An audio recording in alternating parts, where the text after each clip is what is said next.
Bonjour et bienvenue sur la vidéo du Mondial 95, c'est parti pour une bonne heure de ski nautique et du grand. Et comme nous sommes entre nous, eh bien on vous a préparé des séquences, notamment en slalom, où vous allez pouvoir suivre les grandes stars de la discipline et pourquoi pas décortiquer leurs mouvements et les imiter par exemple. Alors pour ceux qui ont vraiment tout manqué, sachez quand même que ce mondial avait lieu à 2 minutes à vol d'oiseau de la baie de Fréjus-Saint-Raphaël à Roquebrune sur Argens. 10 ans après le mondial de Toulouse, le ski nautique s'est professionnalisé et c'est sur un véritable stade, celui du Centre National, que l'on va suivre les meilleurs mondiaux.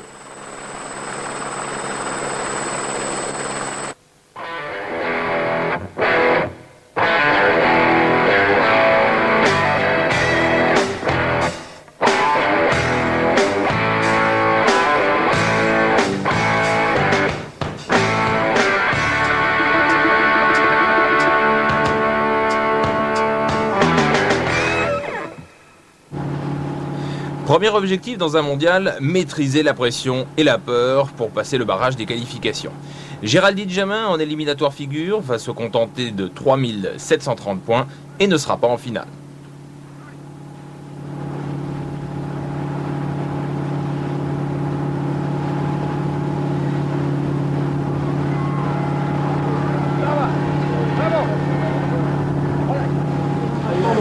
Pour Frédéric Savin, 24 ans, originaire de La Réunion, il y avait quand même une inquiétude. Bien qu'elle était toujours performante lors des grands rendez-vous, elle a arrêté de skier plus d'un mois pendant l'été en raison d'une fracture d'une côte. Elle ne va pas faire les choses à moitié, puisqu'elle va pulvériser son propre record de France de figure avec 7850 points. Et puis en plus, elle prend la tête des éliminatoires. Grand coup de chapeau.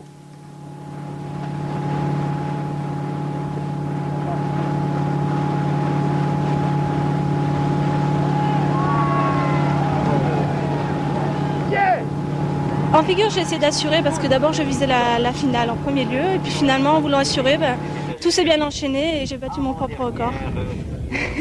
Et ça veut dire qu'il en reste sous le pied ? Je peux faire un peu plus, pas beaucoup plus mais un peu plus. Mais si je fais déjà ça en finale, je serai contente. Et oui, évidemment, car en finale, Frédéric va retrouver ses deux charmantes jumelles américaines de 26 ans qui dominent outrageusement les figures depuis 6 ans. Elles se ressemblent comme deux gouttes d'eau, aussi bien dans le style, les scores, le palmarès, et puis elles se partagent bien évidemment régulièrement les podiums. Ici, c'est Britt, c'est elle qui est en forme cette saison, elle est championne du monde en titre, et puis elle est allée s'acclimater à Aigues-Mortes pendant un mois chez Aurélia Pommes.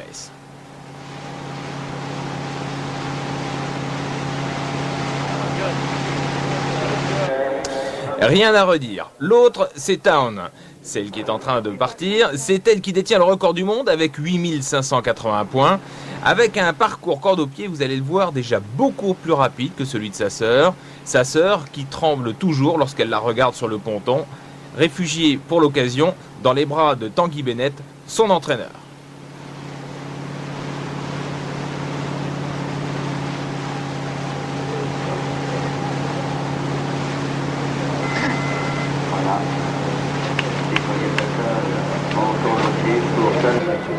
C'est Jim McCormick qui est dans le bateau, qui assure la release. Jim McCormick qui a d'ailleurs été l'un des premiers entraîneurs à croire dans les chances de Patrice Martin au combiné. Mais le deuxième parcours de Town, regardez bien, a bien failli se terminer très mal après une réception un petit peu rude. Elle va récupérer de justesse le palonnier et puis avec un sang-froid remarquable, elle temporise et repart au combat. Ça aussi, ça fait partie du métier. Sa sœur continue à trembler comme à chaque fois, mais Town est déjà tellement rapide dans son premier parcours qu'en accélérant, elle place la barre très haut.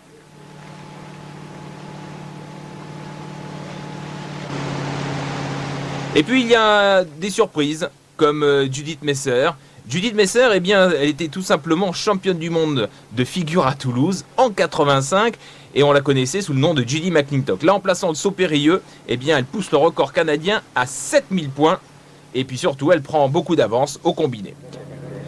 Malgré la pression qui pèse dans cette finale, Frédéric Savin va attaquer son parcours, comme elle l'a fait déjà lors des éliminatoires, avec beaucoup de détermination et sans doute un petit zeste de prudence qui malheureusement va la tenir écartée du podium.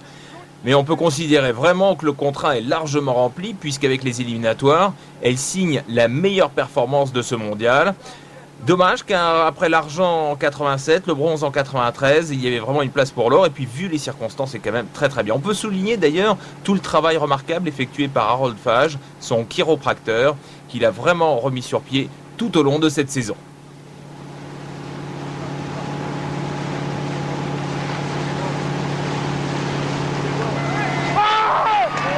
Voilà, première grande satisfaction pour Michel Nodina, son entraîneur, mais le titre reste dans la famille Larsen. Il passe de Brit à Town, Judith Messer est troisième.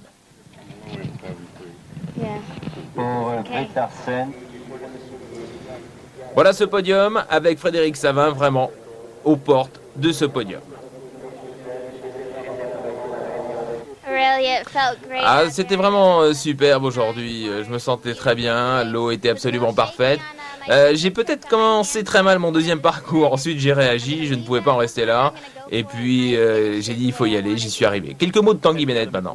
Je savais que l'ordre serait, je connaissais pas l'ordre de mes skieurs, mais 3 skieurs qui s'entraînent avec moi, je suis très heureux. Peux-tu nous dire à quoi est dû le succès de tous ces fabuleux skieurs?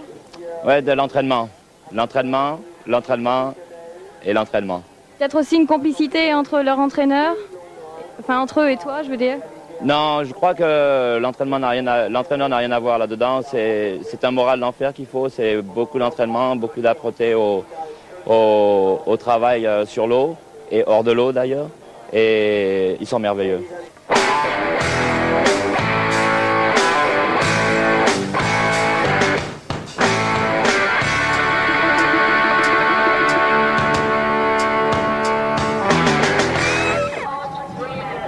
Côté météo, eh bien, le rêve continue. Même si le Mistral a un peu décoiffé les éliminatoires, les conditions sont au top. On va regarder un petit peu les éliminatoires garçons avec Christophe Duverger, le skieur de Lacanau, qui va placer un beau parcours de combiné, avec comme objectif personnel, bien sûr, le combiné, mais aussi des points pour l'équipe de France. Avec 7030 points, il est 16e et ne sera pas en finale.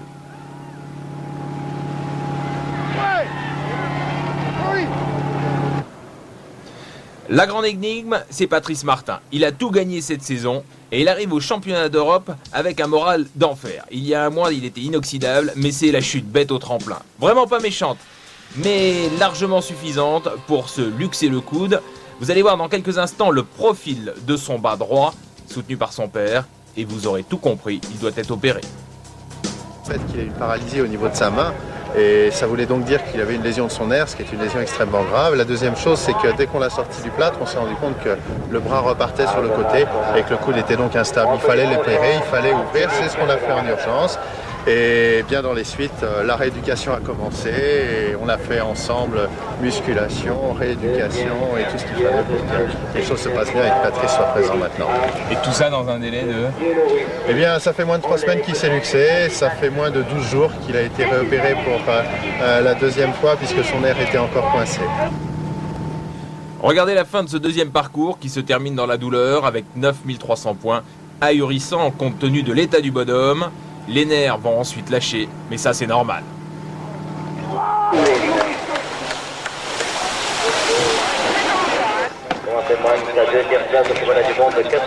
Ce qui était le plus dur, c'est de pouvoir passer au-dessus de la douleur, puisque la douleur, elle est présente, je vais dire, pour ainsi dire, constamment. Donc c'est gérer cette douleur et aussi techniquement, pour moi, que ce soit en figure, en slalom et saut, m'adapter à ma limitation de flexion et d'extension du bras pour pouvoir faire mes figures, faire passer les bouées et puis faire mes coupes. Donc tout ça, il a fallu le gérer et c'est pas évident. Un autre Français en vue lors des éliminatoires, Émeric Bennett, qui après 2 championnats du monde successifs où il a connu des fortunes diverses, eh bien joue la suite de sa carrière. Il fait une qualification tout en sécurité avec quand même 9490 points.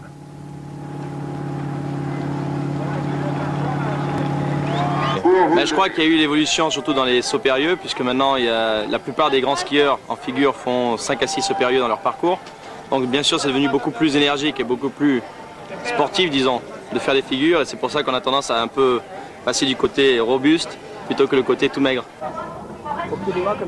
Un autre solide maintenant au départ des éliminatoires, Nicolas Le Forestier, champion d'Europe en titre, et qui a régulièrement à chaque sortie cette saison dépassé les 11 000 points, mais c'est la première fois qu'il se présente à un championnat du monde avec une chance de remporter le titre. Il va sortir des éliminatoires avec 10 810 points et la première place.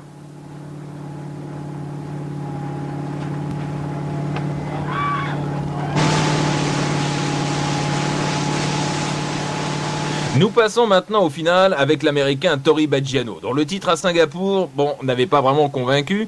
Avec un style brouillon et survolté, on se demande même si son père ne lui envoie pas des décharges électriques dans le palonnier. À Roquebrune, il va s'abîmer à la 10e place avec 8 670 points.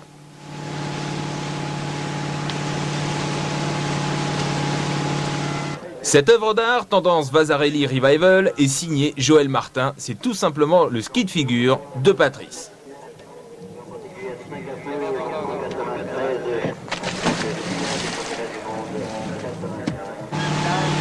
Dans son parcours corde au pied, on retrouve le Patrice Martin, toute la pureté du style du français qui est encore présente, avec une superbe démonstration.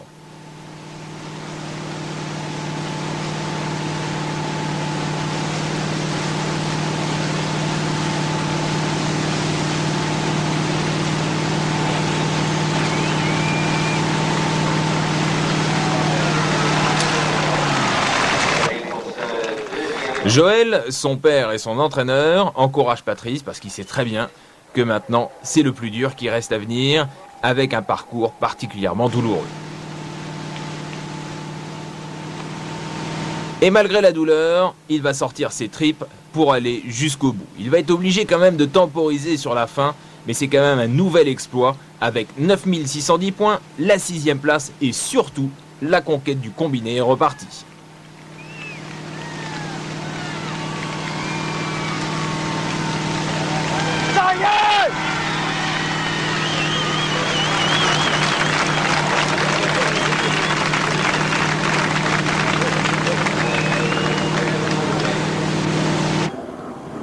Alors que Tori Baggiano va à présent apparaître aux États-Unis d'Amérique, 9 320 points. Je me suis entraîné hier soir et ce matin pour faire ce parcours qui n'est pas fini totalement dans le deuxième puisque j'avais un parcours un peu plus fort que ça encore.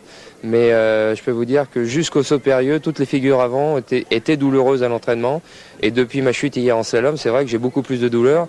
Mais fallait passer au-dessus si je voulais déjà augmenter mon combiné puis avoir une petite chance pour le podium. Remarquez donc pour la pyramide de français, les figuristes américains sont top niveau mondial.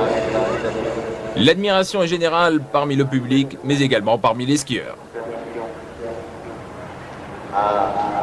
Cette confrontation franco-américaine. Patrice est un excellent skieur, sans aucun doute le meilleur de l'histoire, et je sais qu'il est blessé, mais je pense que s'il doit gagner au combiné, il peut le refaire. Oui, eh bien, il a prouvé qu'il était le meilleur skieur au combiné, notamment lors des 3 dernières éditions, et malgré son coude, il peut encore gagner. Patrice, mais il n'y a rien à dire. Impressionnant, surtout les 2 dernières semaines, il s'est complètement explosé le coude et il est là en train de skier et je pense qu'il va faire très fort en plus. Je crois qu'il skie vraiment très bien, il n'y a pas de problème. Bon, c'est un petit peu dommage qu'il se soit blessé au coude, mais je pense qu'il va quand même pouvoir y aller encore. N'importe quel père de famille, au vu de ce que s'était fait Patrice avec 2 interventions chirurgicales, aurait dit « halte là à la maison ». Mais on y a pensé à la première opération. Mais à la deuxième, peut-être un peu moins, puisque déjà le gros du travail était fait. Et par contre, c'est le courage de Patrice qu'il faut admirer, parce que accepter de se faire réouvrir, pour lui, ça a été terrible. Et c'est lui qui a vraiment pris la décision, avec des avis de beaucoup de personnes autour de lui. Mais il a fallu que ce soit lui qui détermine et qu'il décide. La suite de la finale avec Russell Gay, un Américain qui habite juste la maison à côté de Semi Duval et qui est un coriace. Plusieurs fois évincé des équipes américaines, il a décidé qu'un jour il serait au championnat du monde. C'est chose faite et en beauté avec un style aérien que lui a apporté son expérience du wakeboard. Sur le tour américain, il est 5e avec 9 330 points. Le Canadien Jarrett Llewellyn, lui, n'a jamais eu beaucoup de chance avec le mondial. Il est le principal adversaire au combiné de Patrice et va d'ailleurs battre le record canadien ici avec 10 530 points. Il est 4e, une discipline où il a bien progressé cette année. L'Américain Cory Picos, il s'est partagé les titres et les records du monde avec Patrice pendant une bonne dizaine d'années. Seulement, depuis 3-4 championnats du monde, eh bien, le bougre, il craque sous la pression. Et là encore, s'il a bien la tête dans le guidon, il tient le coup et termine 3e avec 10 720 points.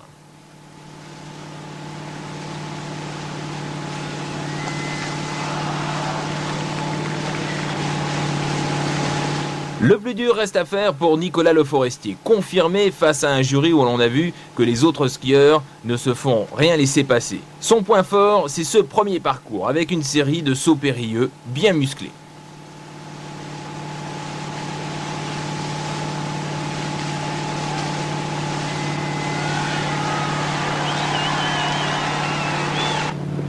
Lumière et atmosphère paradisiaque pour la finale. Et Nicolas est peut-être à 20 secondes du bonheur. C'est la première année en tout cas où il skie décomplexé face aux meilleurs. Et surtout la première année où il peut faire le break dans ses études et skier à plein temps pour s'entraîner comme les autres.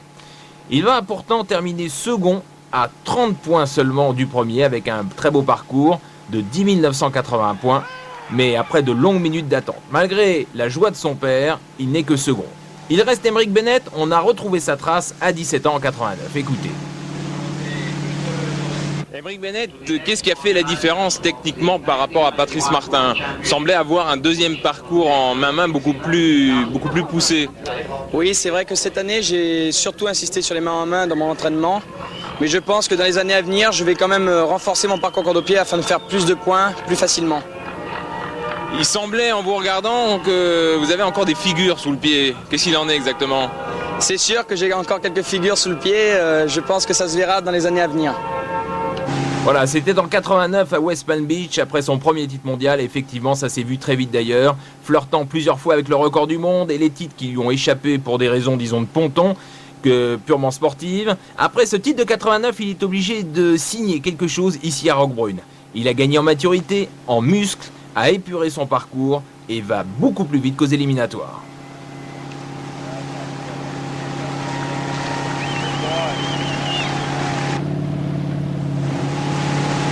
Regardez bien ce deuxième parcours. Une corde tendue en permanence. Une corde courte, un rythme incroyable. C'est sans doute l'un des plus beaux parcours main-main jamais réalisés en compétition.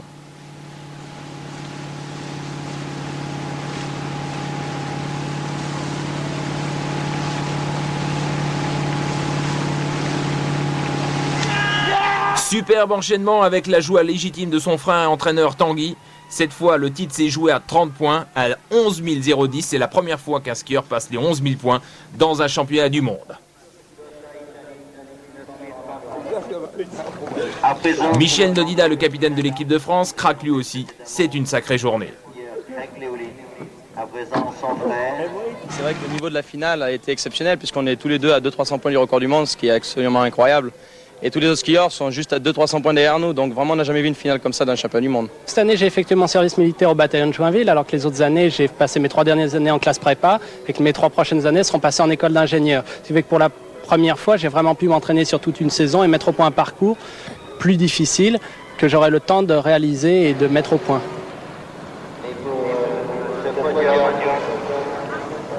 Voilà, doublé historique des Français, un véritable podium sur lequel peut-être il ne manque que Patrice Martin. La lumière, le talent des skieurs, voici quelques très belles images, morceaux choisis.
Avant de retrouver Lena Xhelander, la double championne du monde tenante du titre, petit tour par les éliminatoires, on a vu quelques mauvaises surprises. On commence par Géraldine Jamin, la française, à 16 mètres de corde, recordwoman de France de la spécialité avec 2 bouées à 11 mètres, elle est à 16 mètres, et là franchement, une chute que l'on n'arrive pas à s'expliquer.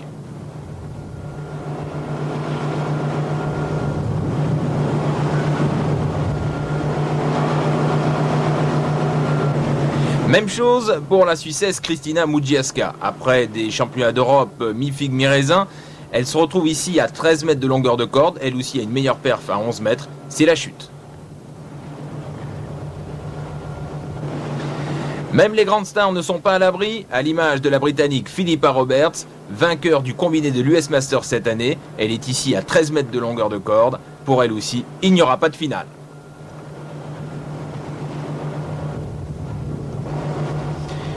Et puis il y a encore les bonnes surprises, avec Frédérique Savin qui continue son étonnante progression et se retrouve en finale de slalom. Elle trouve même le moyen ici aux éliminatoires de porter son record personnel à 4 bouées à 12 mètres. Pas mal pour une convalescente.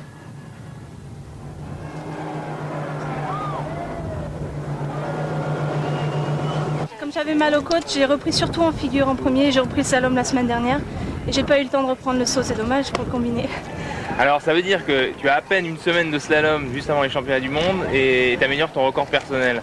Il y a quand même des trucs originaux là. Bah, je pense que comme j'ai très bien skié ce matin en figure, ça m'a mis dans la foulée. Je me suis dit pourquoi pas battre mon record de slalom aussi. Les conditions ont été très changeantes, notamment le vent. Qu'est-ce qui gêne pour un skieur? Comment ça se passe? Comment on appréhende ce genre de situation? Donc là, c'est un vent qui n'est pas facile parce qu'il est de côté, ce qui fait qu'on est obligé d'avoir des tractions qui sont différentes dans un sens et dans l'autre. Donc c'est un plan d'eau qui est très difficile à gérer, c'est vrai, ce matin. Allez, on attaque les finales maintenant et on commence par l'une des favorites, la Canadienne Suzy Graham, avec une longueur de corde de 12 mètres. Elle vient d'améliorer son record du monde en le portant à 3 bouées à 10 mètres 75. Je vous rappelle pour information que les bouées sont plantées à 11 mètres 50 du bateau. Et elle est dans un style qui n'est pas franchement convaincant, mal à l'aise, et on peut vraiment considérer que c'est le métier qui va l'amener au bout de ce 12 mètres. 11 mètres 25 de corde, c'est sans aucun problème que le titre va se jouer au bout de ce 11 mètres 25. Mais après la première bouée, il n'y a pas de surprise, elle s'arrête là, elle sera 3e, ça ne valait pas vraiment plus. 55 km/h par rapport aux hommes, est-ce que c'est un avantage ou un inconvénient? C'est difficile à dire, les femmes skient différemment des hommes. Et beaucoup d'hommes, lorsqu'ils viennent skier plus lentement, n'améliorent pas forcément leur performance, parce que même plus lentement, c'est dur de rester haut et large sur les bouées.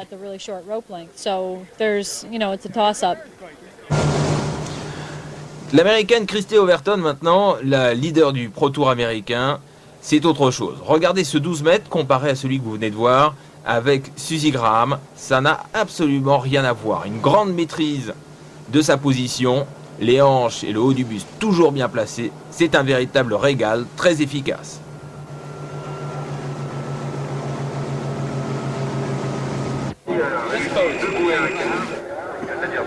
On le voit sur ce ralenti, à aucun moment elle subit le parcours, toujours très bien placée, même lorsqu'elle est un petit peu en retard sur les bouées, elle arrive toujours à se replacer, à être efficace dans la traversée. Du très beau boulot.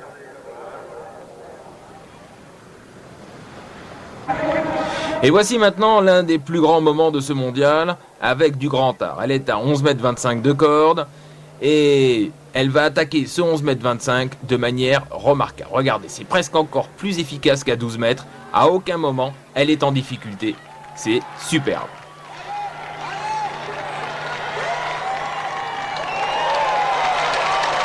Et même si pour 1 centième de seconde, et oui 1 centième, elle sera obligée de passer en rerun, là il faut admettre que, vu ces images, c'est un des plus beaux 11 mètres 25 que l'on ait vu chez les femmes. Et il y a effectivement un petit coup d'injustice, mais là on en profite pour signaler que pour 1 centième, il faut bien une barrière et que c'est le règlement qui a été appliqué de manière logique. Et il n'en reste pas moins que c'est une très belle performance, même si c'est pas ça qui lui donnera un titre de championne du monde. Car, comme le veut le règlement, Christy Overton va être obligé de refaire son 11,25 m pour avoir le même temps que tout le monde. Et là, malheureusement, sur ce re-ride, eh bien, après la première boue, elle remet son ski à plat. Et c'est terminé. Elle prend la deuxième place compte tenu de l'avantage qu'elle avait acquis lors des qualifications sur Suzy Graham. Alors la route maintenant est bien évidemment un petit peu plus dégagée pour Helena Kiellander, qui est également une des grandes favorites du Pro Tour, double championne du monde en titre. Beaucoup de pression sur elle, et on va le voir maintenant sur ce 12 mètres. Eh bien, elle aussi, c'est le métier qui va la faire passer, parce que dès la première bouée, elle a son ski qui se remet un petit peu à plat, elle est beaucoup en arrière, et vraiment par rapport au passage de Christy Overton, là encore ça n'a rien à voir, ça manque d'assurance, c'est déjà mieux que Suzy Graham, mais c'est le métier qui l'amène au bout. C'est vrai également qu'elle a un style beaucoup plus physique. Là maintenant, à 11,25 m, elle la joue facile. Il lui faut plus d'une bouée pour être championne du monde. Elle va vraiment faire le strict minimum pour assurer le nécessaire. Regardez, elle rentre pour la première fois dans l'histoire comme étant la première femme à enchaîner 3 titres de championne du monde d'affilée en slalom. L'interview maintenant avec Pierre Carmin sur le ponton. Après avoir revu sa première bouée, où là effectivement c'est toute la maîtrise d'une championne qui a beaucoup d'expérience pour ne pas prendre de risques inutiles. Elle prend vraiment soin de contourner cette première bouée et d'aligner la victoire.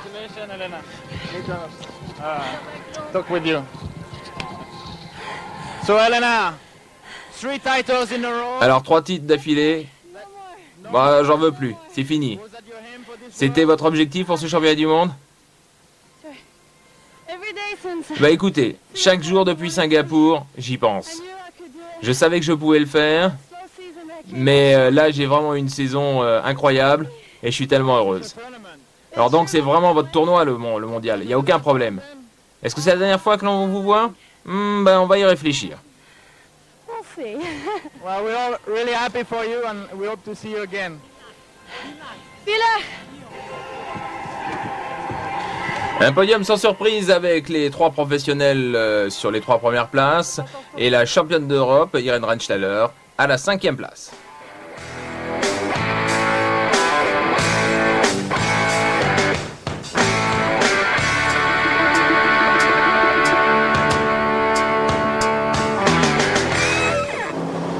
Les éliminatoires hommes avec là encore des surprises pour tout le monde. On commence par Clint Stadelborg, le Belge exilé en Suisse, qui est d'ailleurs un des leaders européens de la discipline, vainqueur du Continental Tour, 7e à Singapour au championnat du monde et qui lui va manquer la finale.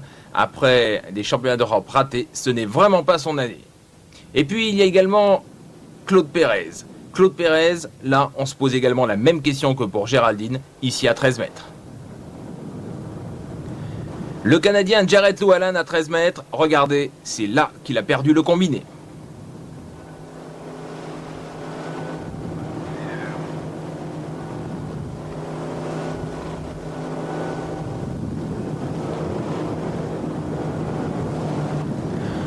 On passe maintenant à Christophe Duverger, à 12 mètres de corde. Il va réaliser 2 bouées et demi à 12 mètres, ce qui reste quand même en dessous de ses perfs habituels. Il ne sera pas non plus en finale. Et personne n'est à l'abri, y compris le champion du monde de 91, l'américain Lucky Lowe, qui se retrouve ici à 11,25 m de corde. Et pour la première fois depuis bien longtemps, il n'est pas en finale.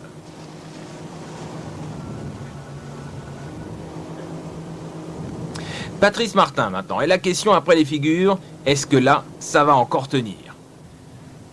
Regardez ce parcours, à 11,25 m, il est absolument magnifique.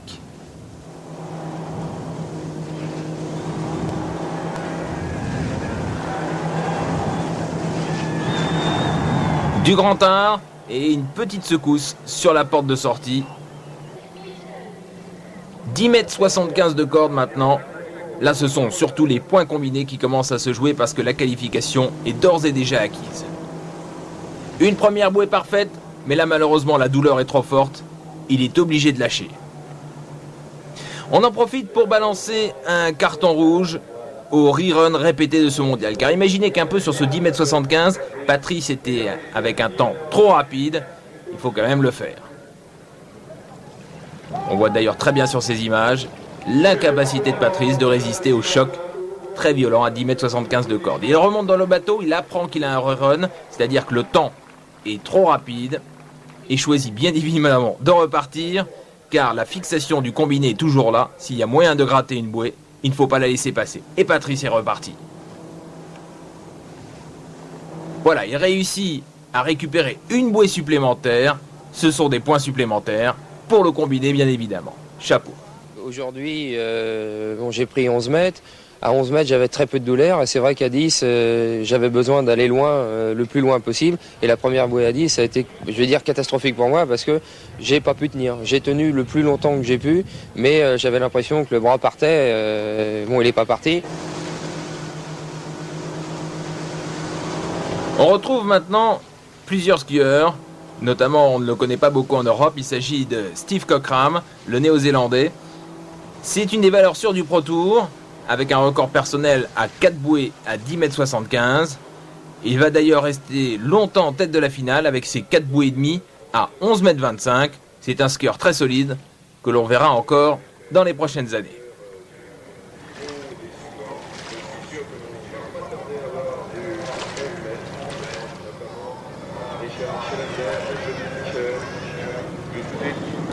Et puis, on ne pouvait pas laisser passer ça. Yves Kruzic, le Suisse, qui se retrouve pour la première fois en finale d'un championnat du monde, ici dans le 12 mètres.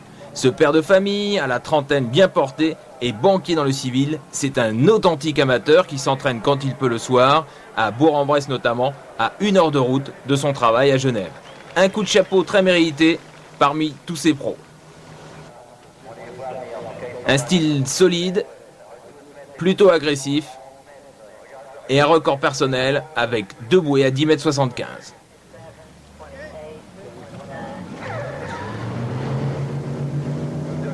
Malheureusement, à 11,25 m de corde, il ne va pas pouvoir jouer sa carte, sans doute très ému déjà par un parcours complet à 12 mètres, surtout au vu de l'hécatombe qui précédait Yves Kruzic. Il va remettre le ski à plat après cette première bouée et se contenter d'une bouée et demie.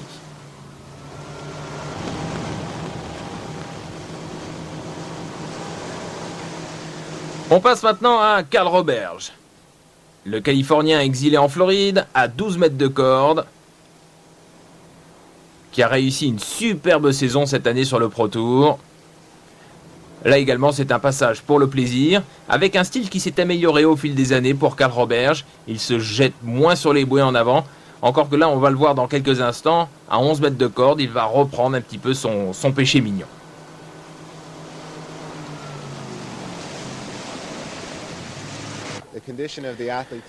Moi, je pense que la condition physique des athlètes s'est considérablement améliorée depuis 10 ans, et ce qui explique l'amélioration des performances. Il a un excellent air avec 4 bouées à 10,75 m, efface des tablettes, Andy Mappel qui en... Carl Roberge qui était présent à Toulouse en 85, et on lui demande comment ça se fait que cette année en 95 il réussisse sa meilleure saison jusqu'à présent. Je crois que je me suis entraîné très fort, dit-il. J'ai fait beaucoup de musculation, j'ai beaucoup travaillé en saut et en slalom, et je pense que ça m'a vraiment beaucoup aidé. Qu'est-ce qui vous fait revenir dans un championnat du monde après avoir décrété que ces championnats du monde n'étaient pas faits pour les professionnels et que c'était bon pour les amateurs? Une des sociétés pour lesquelles je travaille, en l'occurrence les bateaux ski nautiques, sont sponsors ici de ce mondial, donc ils m'ont demandé d'être présent, ce que j'ai fait avec beaucoup de plaisir, et puis une fois être présent, je skie au maximum. Et donc voilà, Carl Roberge que l'on revoit ici en France 10 ans après ce mondial de Toulouse, mais il ne skie pas au combiné, alors qu'en 89 il avait été une des principales menaces pour Patrice Martin. À 11,25 m de corde, on l'a vu, il se jette un petit peu à nouveau sur ses bouées et est obligé de s'incliner à une bouée et demie à 11 mètres. Patrice Martin, maintenant, qui joue le combiné, mais également qui a encore en travers de la gorge le titre manqué de slalom à Singapour, qu'il avait manqué pour un petit quart de bouée. On va le suivre dans un parcours tranquille, à 12 mètres. Là encore, c'est un parcours pour le plaisir, avec une première bouée toujours aussi efficace, Vous savez que son pied est très légèrement décalé sur sa patte arrière, et ce qui fait que les bouées 1, 3, 5 sont tournées de manière très brutale par rapport aux autres, les unes compensant les autres.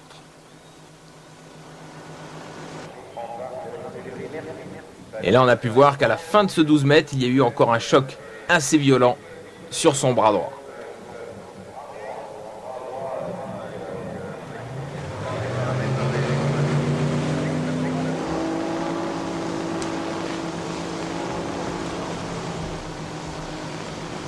« 11 mètres 25 de corde maintenant pour Patrice Martin. Et dès la première bouée, on s'aperçoit que c'est moins bon qu'en éliminatoire. Dès la première bouée, il est obligé de s'ébattre. Et là, ce sont les tripes qui vont encore faire la différence. Avec, en fin de parcours, encore un choc très brutal sur le bras blessé.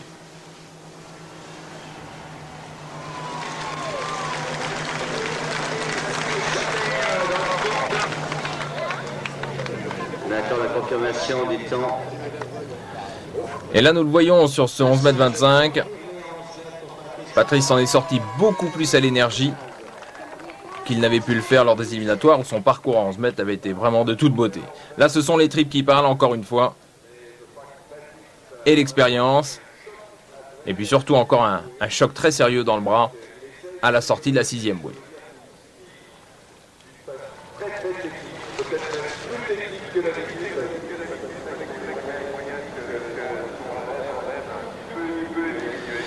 À 10 mètres 75 de corde, il n'y aura pas de miracle, c'est clair. Mais en d'autres circonstances, ça aurait pu être un jour pour jouer le titre mondial, car il l'a déjà prouvé ici sur ce même plan d'eau lors de Masters précédents. Et cette fois, c'était balayé par le Mistral, alors que là, aujourd'hui, les conditions étaient excellentes. Une première bouée, la pression est trop forte, il est obligé de lâcher.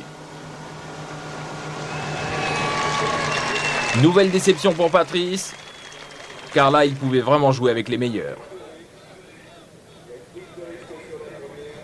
Et on le voit, impossible de résister à la traction de la corde, alors que là, logiquement, lorsqu'il tourne, même brusquement une première bouée, il repart.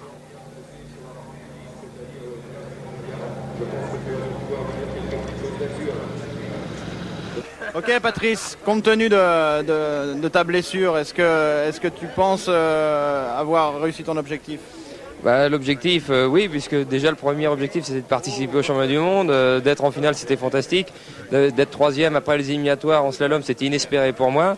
Et ce qu'il y a de vraiment positif c'est d'avoir pris 2 fois le 11 mètres dans l'état où je suis actuellement. Par contre c'est vrai que maintenant quand j'arrive dans le 10 mètres 75, j'espérais un petit peu au moins une médaille. Je savais que pour être champion du monde il fallait aller au moins à 4, je m'étais pas trompé. Mais malheureusement pour moi en finale, je me suis fait mal à 12 mètres et 11 mètres au bras. Et à 10 mètres 75 c'était du coup trop dur pour moi pour aller plus loin.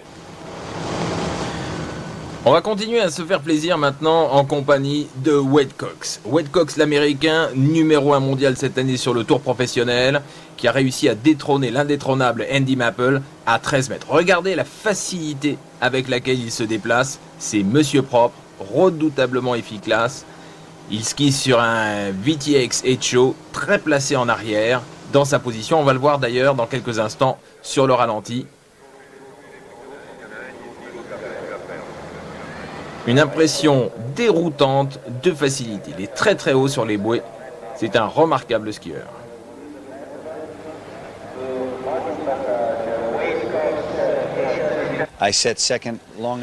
Moi je pense que j'ai été deuxième pendant tellement d'années qu'il fallait que mon tour vienne un jour ou l'autre. Mais je me suis bien amusé cette saison. Ça a été de très bons résultats et tout s'est très bien passé. Si vous aviez à décrire au grand public les sensations que l'on a à corde courte, moi je crois que d'abord il faut être grand et puis il faut être fort. Il faut vraiment être fort. Vous savez, je crois qu'on a tous un peu le même corps, on est tous fait un peu pareil, on est très grand. On est peut-être un peu mince effectivement, mais on est fort. 12 mètres de corde, ça ne change pas grand-chose pour Wade Cox. Toujours cette impression de facilité. Très haut sur les bouées. Une traction redoutable derrière le bateau. Et il se penche juste ce qu'il faut pour pouvoir contourner la bouée. C'est également un grand gabarit, à plus d'1,90 m, c'est clair. mais technicien hors pair. Regardez sa position, elle est parfaite.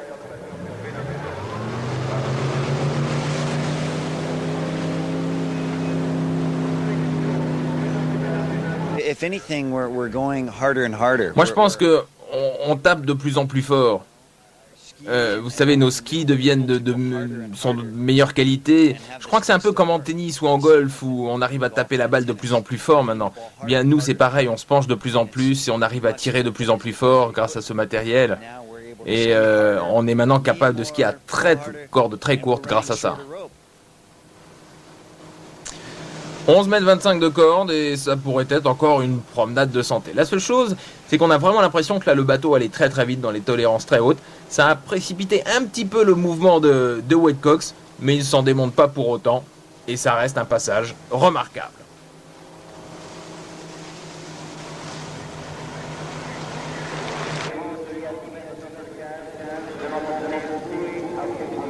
Très belle anticipation pour l'Américain qui se replace tout de suite.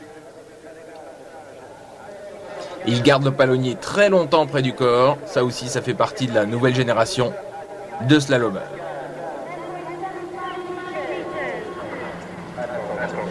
« 10,75 m de corde. Il manque 75 cm pour atteindre les bouées. Et là encore, regardez, ces deux premières bouées, elles sont d'une facilité absolument déconcertante. On n'a pas l'impression qu'il se passe... Et puis là, il y a un grain de sable, on ne sait pas trop ce qui s'est passé, c'est terminé. La position est pourtant très bonne. Et c'est peut-être dans le mou de corde qu'il a peut-être tourné, anticipant un poil le virage, mais à 10,75 m, le moindre grain de sable dérègle toute la machine.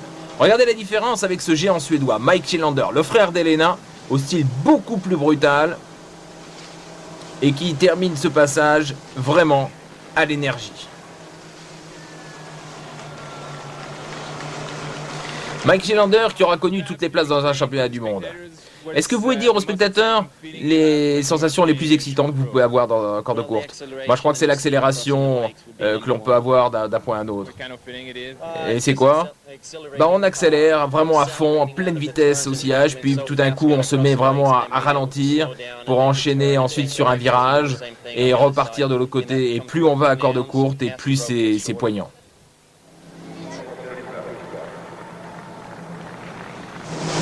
Le voilà maintenant à 10,75 m de corde. Une première bouée désastreuse, mais là encore, c'est le gabarit et la puissance qui va faire le reste. Il se bat comme un fou, il a connu toutes les places dans un championnat du monde, la deuxième, la troisième, la quatrième, et il voudrait bien aujourd'hui que ce soit son jour. En tout cas, il fait le nécessaire.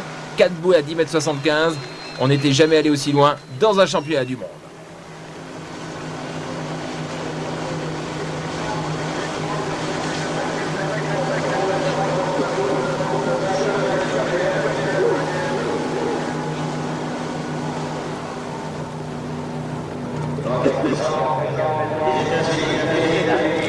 La barre est maintenant placée très haut pour le Britannique Andy Maple, recordman du monde de la spécialité avec 4 bouées à 10,25 m, 2 fois champion du monde déjà, et que l'on voit ici sur un parcours à 12 mètres de corde pour une petite promenade de santé.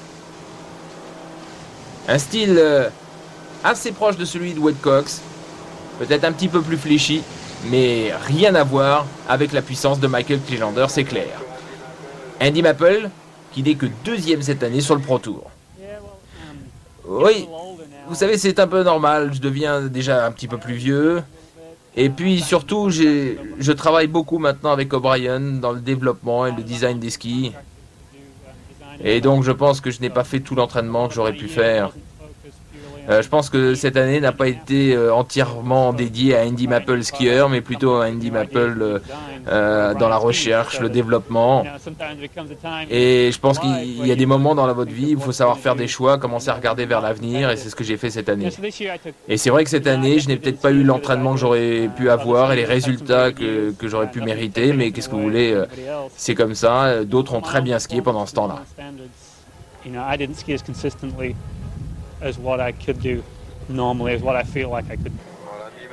Beaucoup de supporters anglais pour suivre Andy Maple à 11,25 m de corde. Une longueur de corde qui, vu les conditions, ne devrait pas lui poser de problème. Eh bien, au bout de la deuxième bouée, on s'aperçoit qu'il est obligé de se battre, et même très sérieusement, pour aller au bout de ce parcours. Là aussi, peut-être un temps vitesse assez rapide. Et c'est à l'énergie qu'il termine. Grand gabarit lui aussi. Plus d'1m90.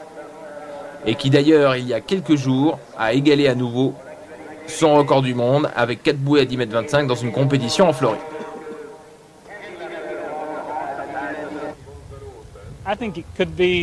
Moi je pense qu'on peut se faire plaisir à n'importe quelle longueur de corde. Ça peut être 13 mètres, 14 mètres, 10m25, peu importe. C'est surtout avoir en tête le parcours parfait. Si on est content de son parcours, de ce que l'on a réalisé, c'est là où on peut trouver le plaisir, peu importe la longueur de corde. Le titre se joue au bout de cette longueur de corde. 4 bouées à 10m75, c'est ce qu'il faut contourner pour être champion du monde et améliorer ne serait-ce que d'un quart de bouée. Pour le moment, c'est parfait. Regardez bien Andy Maple, il contourne cette 3e bouée, il est parfait. 4e, c'est encore parfait. Et là, subitement, de manière complètement inexplicable, il a peut-être un bout de corde qui a peur de l'empêcher d'aller plus loin. Il relâche sa traction et s'arrête. Incompréhensible. Michael Chellander, lui, a tout de suite compris. S'il est ex-aequo, il va être obligé de repartir en barrage, comme en 81 à Villac, où il s'était retrouvé avec Lucky Lowe, Andy Maple et lui-même sur ce même barrage. Le règlement l'exige, il faut repartir à la dernière longueur complète, c'est-à-dire 11m25. Au tirage au sort, c'est Andy Maple qui a l'avantage du tirage au sort. Il repart donc à chaud. C'est un avantage considérable, on va le voir. Et sur ce 11m25, il va d'ailleurs skier bien mieux qu'il ne l'avait fait lors du parcours précédent. Grosse pression pour le moment sur les épaules de Chellander, car à Villac, aucun des skieurs n'avait été au bout du 11m25. À 10m75, très mauvaise première bouée. Se replace sur la 2e. Une bouée et demie, c'est suffisant pour mettre la pression sur le Suédois qui repart à froid après une bonne demi-heure d'interruption. Et repartir directement en 11m25 de corde, c'est du costaud. À la sortie de la première bouée, il va mettre une telle pression dans la corde qu'il se fait catapulter à la sortie de la 2e et n'arrive pas à tenir. C'est terminé. Andy Maple aura frôlé la correctionnelle, mais pour la 3e fois, il est champion du monde et revient de très loin. Ouais, j'ai eu de la chance en fait de repartir à chaud parce que j'étais encore un peu en forme, chaud, alors que Mike lui avait patienté pendant plus d'une demi-heure, il était froid à nouveau. Enfin, c'est comme ça, c'est le sport.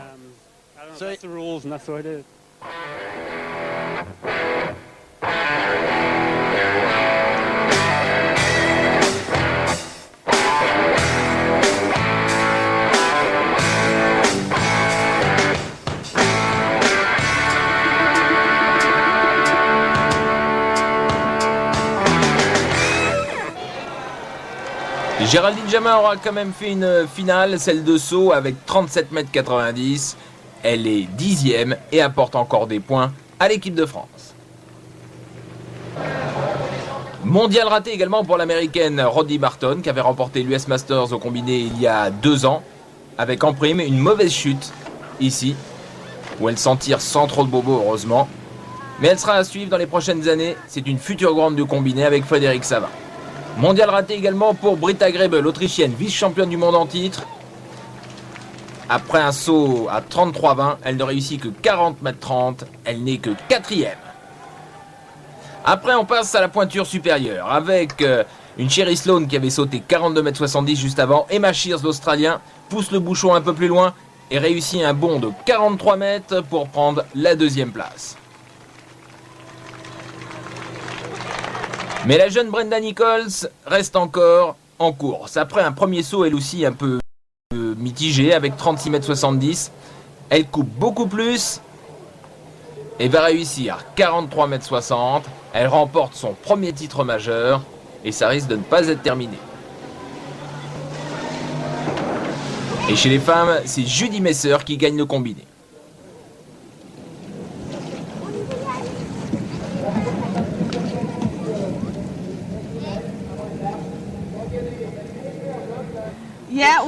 Ouais, pour gagner aujourd'hui, il fallait être fort assez vite dès le début. Je savais qu'Emma et Sherry avaient été loin hier et il fallait vraiment y aller.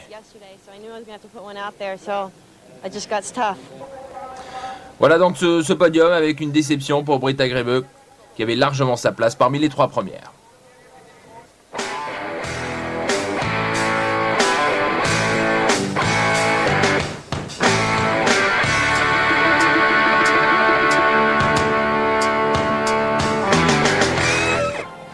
Avant de démarrer les finales, un petit extrait des éliminatoires avec les incertitudes de certains qui font d'ailleurs tout le charme d'un mondial.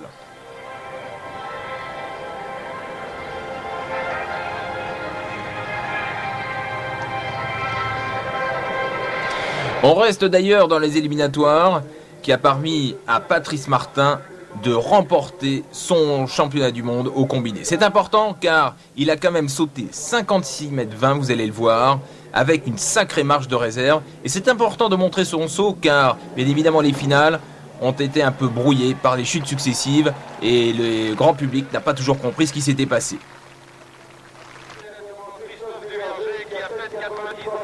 Félicité à l'arrivée par Laurent Lafosse, son chirurgien qui l'a opéré et qui est d'ailleurs lui aussi un excellent skieur nautique.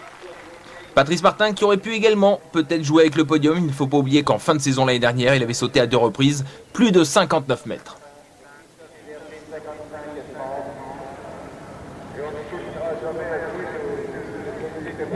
Deuxième saut à retenir lors de ces éliminatoires, celui de l'Australien Bruce Neville avec 61,90 m. C'est un nouveau record pour un championnat du monde, mais on le sait, en finale, ça ne s'arrêtera pas là. D'ailleurs, pour la petite histoire, Bruce Neville a réussi 67,20 m il y a quelques jours de cela. C'est un nouveau record du monde en cours d'homologation. On passe à cette finale dramatique maintenant. Patrice Martin sait que son titre est en train de lui échapper, car Alessi a juste besoin de 61,10 m pour remporter ce combiné. Il sait qu'il peut y arriver facilement, mais il n'oublie pas non plus qu'un Roberge à West Palm avait craqué alors qu'il aurait pu le faire, ou qu'un Craig Llewellyn et un Jared Llewellyn à Bilac auraient pu également le détrôner. La particularité et surtout la force de Patrice, eh bien, c'est de ne jamais baisser les bras. Le public n'en revient pas. Il remet son casque et ne veut rien laisser passer. Avec une hanche abîmée, il repart au combat.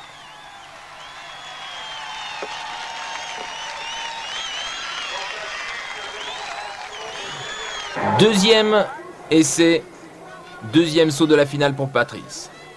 Là, c'est vers la coupe de montée que le bras va lâcher en pleine traversée à plus de 100 km/h. C'est le bras qui lâche dans la vague du bateau. Et on va le voir d'ailleurs très bien sur cette image au ralenti.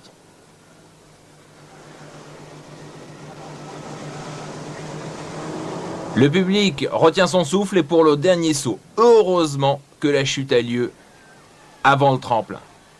Car sinon, ça aurait été certainement un désastre. Et là, Patrice Martin a été jusqu'au bout de lui-même et bien plus loin que ce que l'on aurait pu imaginer.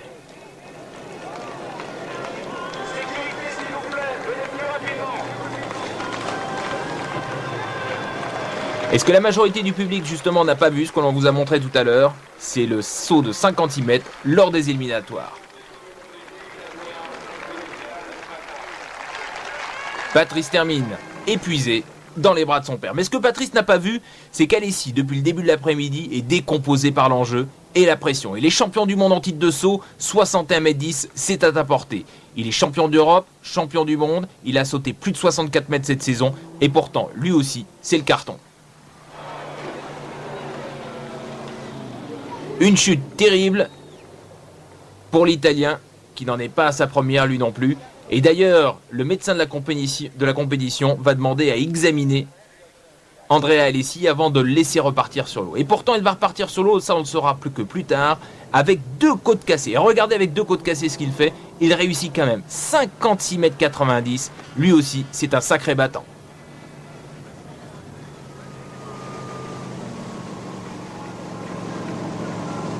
Les supporters italiens sont bien évidemment déçus. Et l'on passe maintenant au parcours des Français. À commencer par Christophe Duverger, qui va réussir une belle performance avec 57,10 m. Il prend une 7e place au combiné. Et surtout, apporte des points supplémentaires à l'équipe de France. Pour Claude Pérez, lui, il saute à domicile. Il connaît bien le plan d'eau. Il est recordman de France de la spécialité avec 60,70 m. Et la pression du mondial va lui aussi le laisser à 57,90 m. Mais là encore, ce qui compte, ce sont les points supplémentaires pour l'équipe de France.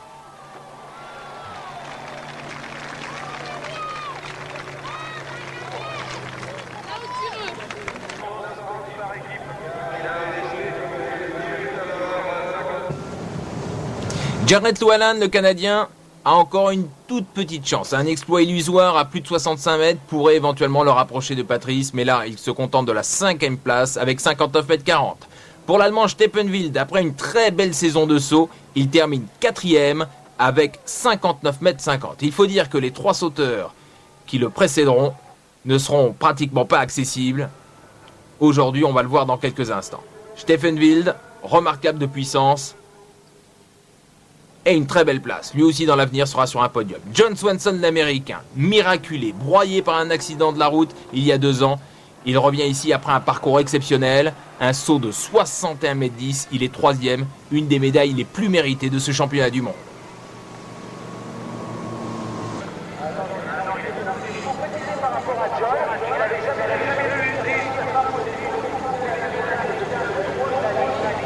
Les Américains remontent au classement général par équipe.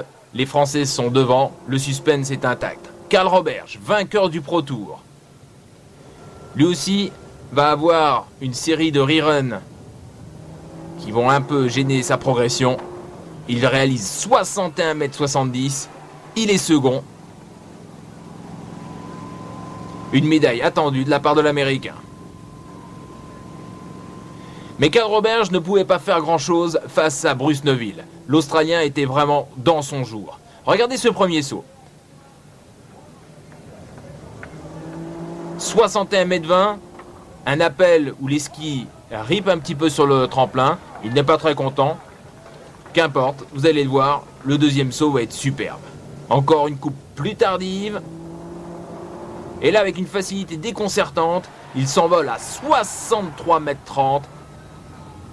Il est champion du monde pour la 2e fois.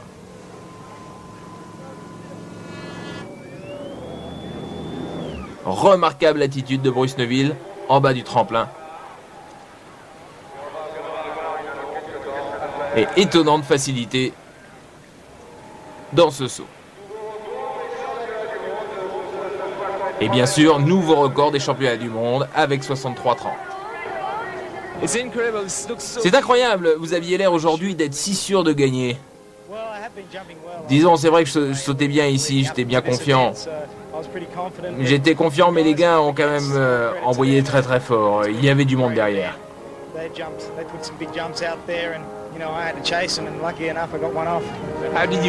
Comment vous vous sentiez après les crashs terribles d'Andrea Alessi et de Patrice Martin?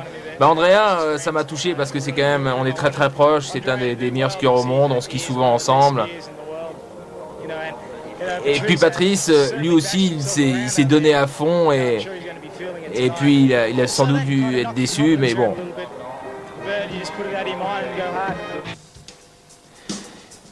Patrice Martin est donc pour la 8e fois champion du monde. Pour la 4e fois consécutive champion du monde du combiné. Il entre définitivement dans la légende de ce sport, détrônant Samy Duval, tenant de 7 titres. Une histoire qui a commencé en 79 à Toronto. Il n'avait que 15 ans et gagne devant un public médusé son premier titre en figure.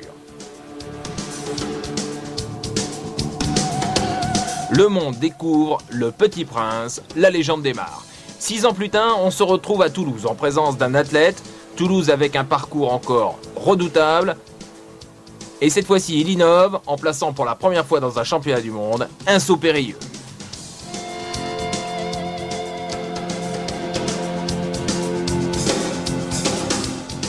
Ensuite, c'est 1989 avec le premier titre mondial au combiné à West Palm Beach. 1991, c'est Villach en Autriche, 2e titre mondial du combiné. Et puis surtout, il devient un slalomeur très solide.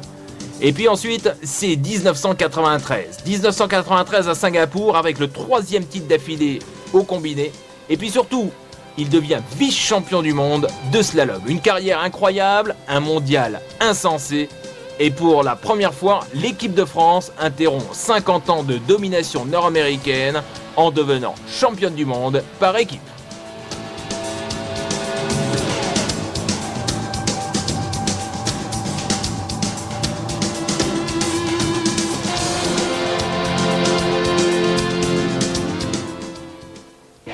C'est une finale tragique parce que moi au premier saut j'essaye de bien sauter, faire un beau saut d'entrée. Malheureusement je sors un petit peu en avant du tremplin Et avec mon problème du bras droit, j'ai pas pu récupérer la traction du bateau et donc je suis parti en avant et je me suis fait mal à la hanche et j'ai pas pu tenir la pression en fait après sur les skis. Je pensais à ce moment-là vraiment que le titre était perdu. 8 titres de champion du monde et je suis sûr que pour faire la boucle, c'était Toronto le premier en 79, vous allez évidemment être là dans 2 ans, enfin je dis évidemment. Bah évidemment oui, je l'avais déjà dit il y a 2 ans et il n'y a pas de raison, je serai là en 97 à Toronto. Thank you.